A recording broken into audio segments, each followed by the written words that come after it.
States will not be intervening directly because Ukraine is not a NATO ally. Right. Also, have you seen the reports of that massive 40-plus mile long convoy coming out of Belarus? It would take more than one. But that's kind of a good example of how the Russians suck at logistics. Mm-hmm. So if it came to a direct head-to-head fight between the United States and the Russians, one, our military is brilliant at logistics. It's like it's Disneyland, the military, everybody else. Right. And the only thing they're better at is taking out a large number of vehicles that are in a line. Yeah. So if it did come to a regular war between Russia and the United States, we would wipe the floor with them in terms of the armored warfare and the artillery battle. Right. And then they would feel that they would have no choice but to consider nukes. And so there's no reason to expect the United States to directly intervene. Right. We will play favorites. We are playing favorites. Congress is going to be asked tonight to send at least $6 billion in direct military equipment to the Ukrainians. I figure that'll pass in a matter of seconds. Mm-hmm. We have sent a whole lot of javelins. We don't know how many, probably at least 1,000 launchers by this point, and every country in NATO is sending everything they have. One of the fun things about NATO is that during the Cold War, there were different tiers of military equipment because some countries were more advanced. When the Cold War ended, everyone spent 15 years upgrading their equipment, and they handed the older stuff to the new allies in Central Europe and Turkey. Mm-hmm. Now, all of those countries have upgraded their equipment, and they're sending all their hand-me-downs to Ukraine. So there's a metric butt ton of stuff that's going into Ukraine right now. Mm-hmm. And that is not going to turn the tide of the war, but it means that the Russians will have to pay in blood for every single inch. And once they capture it, they'll be partisans and they'll have to go back and do it again. And the only way the Russians know how to deal with that is to level everything. And this is just the next phase in what the Russia sees as multi-step expansion. They're not done with Ukraine. Yeah. Well, the soldiers most of the soldiers are draftees. So you can imagine how they feel about what's going on right now, since they didn't realize that this is what they were going to be in for. Right. For the Russians back in Russia, no. There have been a number of protest movements in Russia over the last several years, and they've got progressively smaller. And when I looked yesterday at the numbers, there were only about 6,000 Russians total that have been arrested so far nationwide. Yep. That's nowhere near enough to generate the sort of activity that Putin's going to be even the least bit concerned about. Right. The report I heard this morning from Ukraine, which made me perk up a little bit, is that apparently a couple platoons of Russian soldiers surrendered to the Ukrainians, and not after a fight. If you get mass desertions among the Russian soldiers, then we're talking about a very different situation. But this is one report that has not been confirmed. Yeah, okay. But if you're going to be looking for hope on the Russian side, it'll be in Ukraine, not in Russia. Oh, yeah, no, I think that's a little simplistic. If the United States were to get involved in Ukraine in a real way, that would be the Air Force, that would be the Special Forces, that would be the Army. If we're going to get involved in Ukraine, it's going to be the Navy.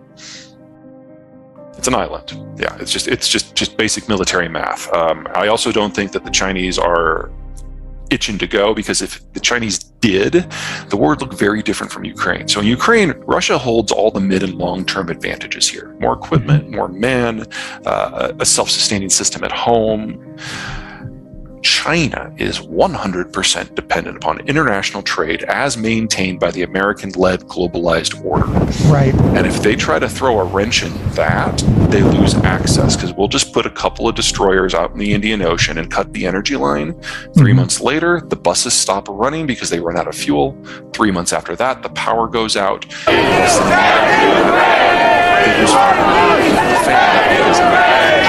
Internationalized trade-based system, and all the inputs that allow them to grow their food are not from China. Yeah. Toxic the way it's gone through the pandemic. I'm not going to comment on the Fed, because the Fed is about to be thrown 1,000 curveballs, and I'm not sure the Fed has the tools to deal with this, even if we all agreed on what needed to be done. Let me put this from the Ukrainian and the Russian point of view. Yeah, and agriculture, of course, because Ukraine is a big exporter and fertilizer. Russia is the number 1 exporter of wheat, and it just invaded the number 5 exporter of wheat. Ukraine will not plant crops this spring. We have shortages in every kind of fertilizer. Nitrogen, because natural gas prices are up by a factor of 7 before the Russian moves. They're going to go up more. Phosphate, because the Chinese have blocked exports because they're terrified about what's about to happen internally. And 40% of the world's potash comes from Belarus and Russia. Yep. No matter how this shakes out, we are going to have famine continental in scope before the end of the year. And this is just the beginning of the unwinding of global agriculture. This year, I don't know, but the carrying capacity of the land in a deglobalized world is about $1 billion and a half less than what we have right now. Yes, the whole point of the end of the world is just the beginning, is to look at what all the economic sectors look like on the backside of globalization, once it's gone. Right.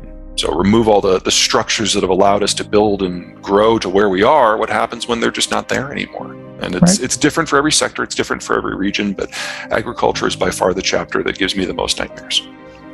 Europe's probably okay. Good farmland, good local fertilizer processing. They're going to have some definite problems, but not famine. Let me give you a point of reference. In 2010, there were a bunch of fires in Siberia because they had a really horrible season for ag, and so the Russians intervened in markets and prevented exports from their part of the world for a few months. Global wheat prices doubled.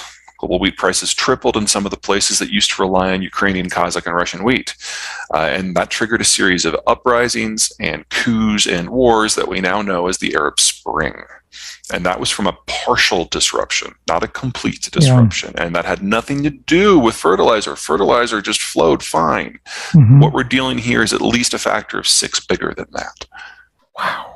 Yeah, so, and if you look at the countries that have really expanded their agricultural footprint of late, Western Australia, Brazil, they do it all with imported inputs. They're just not there right now.